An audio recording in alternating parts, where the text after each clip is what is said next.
Parsvottanasana. You're standing with your hip parallel with the shorter edge of the mat. With an inhale, slowly step forward, wide distance apart, toes, front toes looking to the shorter edge of the mat, the back feet 45 degrees. See that you level your hips, you bring the back leg psoas muscle forward and the front leg psoas muscle backward.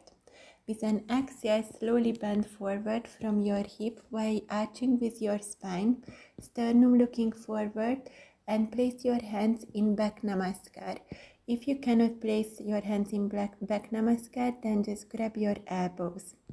Try to lengthen and lower your torso with each exhale while grounding with your feet and with the heels. When you are ready, slowly inhale and really come up and release the position. For modification, you can place your hands on your calf while keeping your sitting bones activated and your spine straight. You can also place the hands on a brick. See that you're keeping your spine straight all the time, sitting bones back, and see that both legs are strong and firm and the hip is leveled.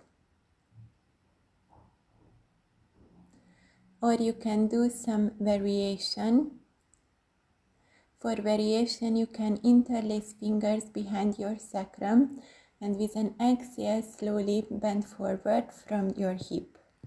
See that you are grounding with your heel, stretching the back part of the leg, or you can also bring the hands on the floor, meantime lengthening the spine and lengthening your abdomen.